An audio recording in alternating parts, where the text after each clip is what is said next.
मित्रों, आप सभी का श्रीमद् भगवद गीता का 13वां अध्याय में स्वागत है। तो आइए शुरू करते हैं महान श्रीमद् भगवद गीता का 13वां अध्याय। 13वां अध्याय क्षेत्र क्षत्रज्ञ विभाग्यो। 12वें अध्याय के प्रारंभ में अर्जुन ने सगुण और निर्गुण के उपासकों की श्रेष्ठता के विषय में प्रश्न किया था। उसका उत्तर देते हुए भगवान श्री कृष्ण ने दूसरे श्लोक में संक्षिप्त में सगुण उपासकों की श्रेष्ठता बताई और 3 से 5 श्लोक तक निर्गुण उपासना का स्वरूप, उसका फल तथा उसकी क्लिष्टता बताई है। उसके बाद 6 से 20 श्लोक तक सगुण उपासना का महत्व, फल, प्रकार और भगवत भक्तों के लक्षणों का वर्णन करके अध्याय समाप्त किया, परंतु निर्गुण का तत्व, महिमा और उसकी प्राप्ति के साधन विस्तार पूर्वक नहीं समझाए थे। इसलिए निर्गुण निराकार का तत्व अर्थात ज्ञान योग का विषय ठीक से समझने के लिए इस 13वें अध्याय का आरंभ करते हैं। श्लोक नंबर 1। अथ त्रयोदशोऽध्यायः। श्री भगवानुवाच। इदं शरीरं कौन्तेय क्षेत्रमित्यभिधीयते। एतद्यो वेत्ति तं प्राहुः क्षेत्रज्ञ इति तद्विदः। इसका अर्थ है, श्री भगवान बोले हैं, हे अर्जुन, यह शरीर क्षेत्र इस नाम से कहा जाता है और इसको जो जानता है उसको क्षेत्रज्ञ इस नाम से उनके तत्व को जानने वाले ज्ञानीजन कहते हैं। श्लोक नंबर 2। क्षेत्रज्ञ चापि मां विद्धि सर्वक्षेत्रेषु भारत। क्षेत्र क्षेत्रज्ञोर ज्ञानं यत्तज्ज्ञानं मतं मम। इसका अर्थ है, हे अर्जुन, तू सब क्षेत्रों में क्षेत्रज्ञ अर्थात जीवात्मा भी मुझे ही जान और क्षेत्र क्षेत्रज्ञ को अर्थात विकार सहित प्रकृति का और पुरुष का जो तत्व से जानना है वह ज्ञान है, ऐसा मेरा मत है। श्लोक नंबर 3। तत्क्षेत्र यच्च याद्वक्च यद्विकारी यतश्च यत् सच यो यत् प्रभावश्च तत्समासेन में श्रेणु। इसका अर्थ है, वह क्षेत्र जो और जैसा है तथा जिन विकारों वाला है और जिस कारण से जो हुआ है, तथा क्षेत्रज्ञ भी जो और जिस प्रभाव वाला है, वह सब संक्षेप में मुझसे सुन। श्लोक नंबर 4। ऋषिभिर्बहुधा गीतं छन्दोभिर्विविधैः पृथक् ब्रह्मसूत्रपदैश्चैव हेतुमद्भिर्विनिश्चितैः। इसका अर्थ है, यह क्षेत्र और क्षेत्रज्ञ का तत्व ऋषियों द्वारा बहुत प्रकार से कहा गया है और विविध वेद मंत्रों द्वारा भी विभाग पूर्वक कहा गया है तथा भली भांति निश्चय किए हुए युक्तियुक्त ब्रह्मसूत्र के पदों द्वारा भी कहा गया है। श्लोक नंबर 5 और 6। महाभूतान्यहंकारो बुद्धिरव्यक्तमेव च इंद्रियाणि दशैकञ्च पंचचेन्द्रिय गोचराः। इच्छा द्वेषः सुखं दुःखं संधातश्चेतना धृतियः। एतत् क्षेत्रं समासेन सविकार मुदाहृतम्। ये सभी का अर्थ है, 5 महाभूत अहंकार, बुद्धि और मूल प्रकृति भी तथा 10 इंद्रियां, 1 मन और 5 इंद्रियों के विषय अर्थात शब्द, स्पर्श, रूप, रस और गंध तथा इच्छा, द्वेष, सुख दुख, स्थूल देह का पिंड, चेतना और धृति, इस प्रकार विकारों के सहित यह क्षेत्र संक्षेप से कहा गया। श्लोक नंबर 7, 8, 9, 10 और 11। अमानित्वदम्भित्वं हिंसा क्षान्तिरार्जवम् आचार्योपासनं शौचं स्थैर्यमात्मविनिग्रहः इंद्रियार्थेषु वैराग्यम अहंकार एव च जन्म मृत्युजरा व्याधि दुःख दोषानुदर्शनम असक्तिरन्भिष्वंगः पुत्रदारगृहादिषु नित्य च समचित्तत्वमिष्टानिष्टोपत्तिषु मयि चानन्ययोगेन भक्तिरव्यभिचारिणी विविक्त देश सेवित्वमृतिर्जन संसदी अध्यात्म ज्ञान नित्यत्व तत्व ज्ञानार्थ दर्शनम एतज ज्ञानमिति प्रोक्त मज्ञानं यत्तोन्यथा। ये सभी का अर्थ है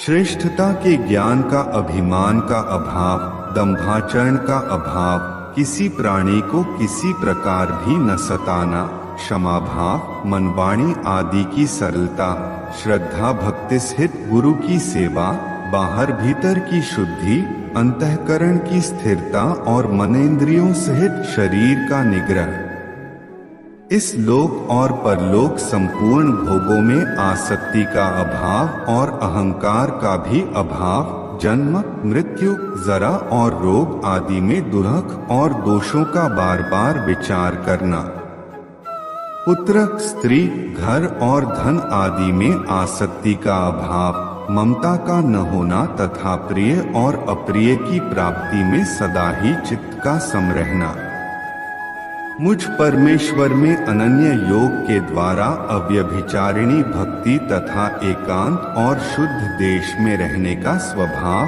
और विषयासक्त मनुष्यों के समुदाय में प्रेम का न होना, अध्यात्म ज्ञान में नित्य स्थिति और तत्व ज्ञान के अर्थ रूप परमात्मा को ही देखना, यह सब ज्ञान है और जो इससे विपरीत है वह अज्ञान है। ऐसा श्लोक नंबर 12। ज्ञेयं यत्तत् प्रवक्ष्यामि यज्ञात्वामृतमश्नुते अनादिमत् परं ब्रह्मा न सत्तन्नास्दुच्यते। इसका अर्थ है जो जानने योग्य है तथा जिसको जानकर मनुष्य परमानंद को प्राप्त होता है उसको भली भांति कहूंगा। वह अनादि वाला परब्रह्म न सत ही कहा जाता है न असत ही। श्लोक नंबर 13। सर्वतः पाणिपादं तत्सर्वतोक्षिशिरोमुखम् सर्वतः श्रुतिमल्लोके सर्वमावृत्य तिष्ठति। इसका अर्थ है वह सब और हाथ पैर वाला, सब और नेत्र, सिर और मुख वाला तथा सब और कान वाला है, क्योंकि वह संसार में सबको व्याप्त करके स्थित है। श्लोक नंबर 14। सर्वेंद्रिय गुणाभासन सर्वेंद्रिय विवर्जितम असक्तं सर्वभृत चैव निर्गुण गुणभोक्त्री च। इसका अर्थ है वह संपूर्ण इंद्रियों के विषयों को जानने वाला है, परंतु वास्तव में सब इंद्रियों से रहित है तथा आसक्ति रहित होने पर भी सबका धारण पोषण करने वाला और निर्गुण होने पर भी गुणों को भोगने वाला है। श्लोक नंबर 15। बहिरंतश्च भूतानां चरण चरमेव च सूक्ष्मत्वात् तद्विज्ञेयं दूरस्थं चान्तिके च तत्। इसका अर्थ है वह चराचर सब भूतों के बाहर भीतर परिपूर्ण है और चराचर भी वही है और वह सूक्ष्म होने से अविज्ञेय है तथा अति समीप में और दूर में भी वही स्थित है। श्लोक नंबर 16। अविभक्तम च भूतेषु विभक्तमिव च स्थितम भूत भर्तृ च तज्ज्ञेयं ग्रसिष्णु प्रभविष्णु च। इसका अर्थ है वह परमात्मा विभाग रहित एक रूप से आकाश के सदृश परिपूर्ण होने पर भी चराचर संपूर्ण भूतों में विभक्त सा स्थित प्रतीत होता है तथा वह जानने योग्य परमात्मा के विष्णु रूप से भूतों को धारण पोषण करने वाला और रुद्र रूप से संहार करने वाला तथा ब्रह्मा रूप से सबको उत्पन्न करने वाला है। श्लोक नंबर 17। ज्योतिषांपि तज्ज्योतिस्तमसः परमुच्यते। ज्ञानं ज्ञेयं ज्ञानगम्य हृदि सर्वस्य विष्ठितम्। इसका अर्थ है वह परब्रह्म ज्योतियों का भी ज्योति और माया से अत्यंत परे कहा जाता है। वह परमात्मा बोध स्वरूप, जानने के योग्य तथा तत्वज्ञान से प्राप्त करने योग्य है और सबके हृदय में विशेष रूप से स्थित है। श्लोक नंबर 18। इति क्षेत्रं तथा ज्ञानं ज्ञेयं चोक्तं समासतः।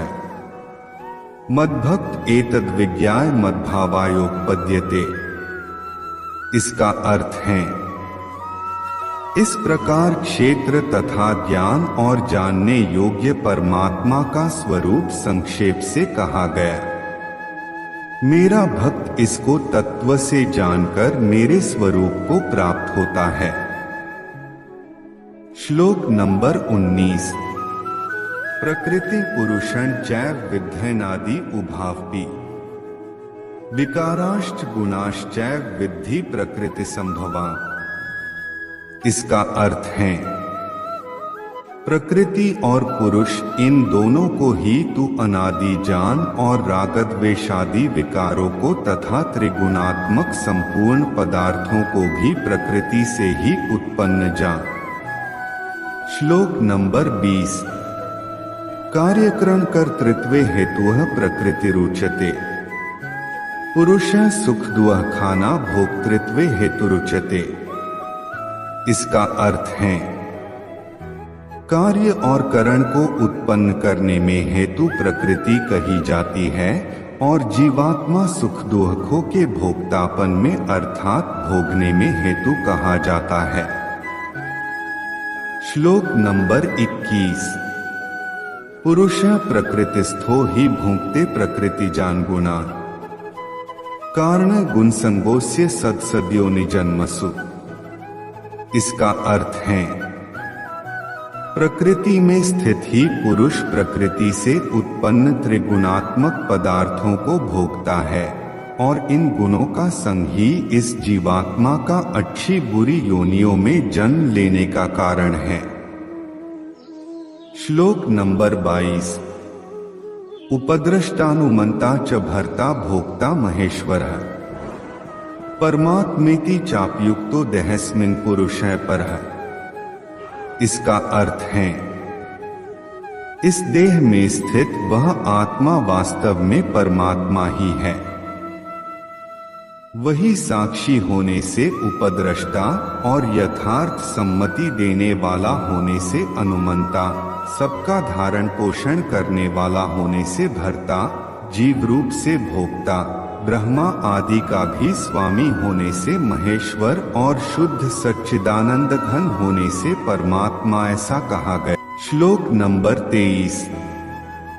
यह एवं वेत्ति पुरुषं प्रकृति च गुणैः सह सर्वथा वर्तमानोपि न स भूयोभिजायते। इसका अर्थ है इस प्रकार पुरुष को और गुणों के सहित प्रकृति को जो मनुष्य तत्व से जानता है वह सब प्रकार से कर्तव्य कर्म करता हुआ भी फिर नहीं जन्मता। श्लोक नंबर 24। ध्यानेनात्मनि पश्यन्ति केचिदात्मानमात्मना अन्ये सांख्येन योगेन कर्मयोगेन चापरे। इसका अर्थ है उस परमात्मा को कितने ही मनुष्य तो शुद्ध हुई सूक्ष्म बुद्धि से ध्यान के द्वारा हृदय में देखते हैं, अन्य कितने ही ज्ञान योग के द्वारा और दूसरे कितने ही कर्मयोग के द्वारा देखते हैं अर्थात प्राप्त करते हैं। श्लोक नंबर 25। अन्येत्वेवं जानन्तः श्रुत्वान्येभ्य उपास्ते तेपि चातितन्त्येव मृत्यु श्रुतिप्रायणा है। इसका अर्थ है परंतु इनसे दूसरे अर्थात जो मंद बुद्धि वाले पुरुष हैं वे इस प्रकार न जानते हुए दूसरों से अर्थात तत्व के जानने वाले पुरुषों से सुनकर ही तदनुसार उपासना करते हैं, और वे श्रवण प्रायण पुरुष भी मृत्यु रूप संसार सागर को निःसंदेह तर जाते हैं। श्लोक नंबर 26। यावत् संजायते किंचित सत्वं स्थावर जंगमम् क्षेत्र क्षेत्रज्ञ संयोगात् तद्विद्धि भरतर्षभ। इसका अर्थ है, हे अर्जुन, यावन मात्र जितने भी स्थावर जंगम प्राणी उत्पन्न होते हैं, उन सबको तू क्षेत्र और क्षेत्रज्ञ के संयोग से ही उत्पन्न जान। श्लोक नंबर 27। समः सर्वेषु भूतेषु तिष्ठन्तं परमेश्वरम् विनश्यत् स्वविनश्यन्तं पश्यति स पश्यति। इसका अर्थ है, जो पुरुष नष्ट होते हुए सब चराचर भूतों में परमेश्वर को नाशरहित और संभाव से स्थित देखता है, वही यथार्थ देखता है। श्लोक नंबर 28। समपश्यन् हि सर्वत्र संवस्थितमीश्वरम् न हिनस्त्यात्मनात्मान ततो याति परांगति। इसका अर्थ है, क्योंकि जो पुरुष सब में संभाव से स्थित परमेश्वर को समान देखता हुआ अपने द्वारा अपने को नष्ट नहीं करता, इससे वह परम गति को प्राप्त होता है। श्लोक नंबर 29। प्रकृत्यैव च कर्माणि क्रियमाणानि सर्वशः यह पश्यति तथात्मान कर्तारं स पश्यति। इसका अर्थ है, और जो पुरुष संपूर्ण कर्मों को सब प्रकार से प्रकृति के द्वारा ही किए जाते हुए देखता है और आत्मा को अकर्ता देखता है, वही यथार्थ देखता है। श्लोक नंबर 30। यदा भूतपैथक भावमेकस्थमनुपश्यति तत्एव च विस्तारं ब्रह्मा संपद्यते तदा। इसका अर्थ है, जिस क्षण यह पुरुष भूतों पृथक पृथक भाव को एक परमात्मा में ही स्थित तथा उस परमात्मा से ही संपूर्ण भूतों का विस्तार देखता है, उसी क्षण वह सच्चिदानंद घन ब्रह्मा को प्राप्त हो जाता है। श्लोक नंबर 31। अनादित्वान् निर्गुणत्वात् परमात्मायमव्यय शरीरस्थोपि कौन्तेय न करोति न लिप्यते। इसका अर्थ है, हे अर्जुन, अनादि होने से और निर्गुण होने से यह अविनाशी परमात्मा शरीर में स्थित होने पर भी वास्तव में न तो कुछ करता है और न लिप्त ही होता है। श्लोक नंबर 32। यथा सर्वक्तं सौक्ष्म्यादाकाशं नोक्लिप्यते सर्वत्रावस्थितो देहे तथात्मा नोक्लिप्यते। इसका अर्थ है, जिस प्रकार सर्वत्र व्याप्त आकाश सूक्ष्म होने के कारण लिप्त नहीं होता, वैसे ही देह में सर्वत्र स्थित आत्मा निर्गुण होने के कारण देह के गुणों से लिप्त नहीं होता। श्लोक नंबर 33। यथा प्रकाश्यत्येकः कृत्स्न लोकमिमा रविः क्षेत्र क्षेत्री तथा कृत्स्न प्रकाश्यति भारत। इसका अर्थ है, हे अर्जुन, जिस प्रकार एक ही सूर्य इस संपूर्ण ब्रह्मांड को प्रकाशित करता है, उसी प्रकार एक ही आत्मा संपूर्ण क्षेत्र को प्रकाशित करता है। श्लोक नंबर 34। क्षेत्र क्षेत्रज्ञयोरेव मंतरं ज्ञानचक्षुषा भूत प्रकृति मोक्षं च ये विदुर्यान्ति ते परम। इसका अर्थ है, इस प्रकार क्षेत्र और क्षेत्रज्ञ के भेद को तथा कार्यसिद्ध प्रकृति से मुक्त होने का जो पुरुष ज्ञान नेत्रों द्वारा तत्व से जानते हैं, वे महात्मा जन परब्रह्म परमात्मा को प्राप्त होते हैं। तत्सदिति श्रीमद् भगवद गीता सूपनिषत्सु ब्रह्म विद्यायां योगशास्त्रे श्री कृष्णार्जुन संवादे क्षेत्र क्षेत्रज्ञ विभाग योगो नाम त्रयोदशोऽध्यायः। इस प्रकार उपनिषद, ब्रह्म विद्या तथा योग शास्त्र रूप श्रीमद् भगवद गीता के श्री कृष्ण अर्जुन संवाद में क्षेत्र क्षेत्रज्ञ विभाग योग नामक 13वां अध्याय संपूर्ण हुआ। श्रीमद् भगवद गीता का 13वां अध्याय यहीं पर समाप्त होता है। उम्मीद करते हैं मित्रों कि आप सभी को ये वीडियो जरूर पसंद आई होगी। अब हम लोग मिलते हैं श्रीमद् भगवद गीता का 14वां अध्याय के साथ में। तब तक के लिए आप सभी अपना जय श्री कृष्ण।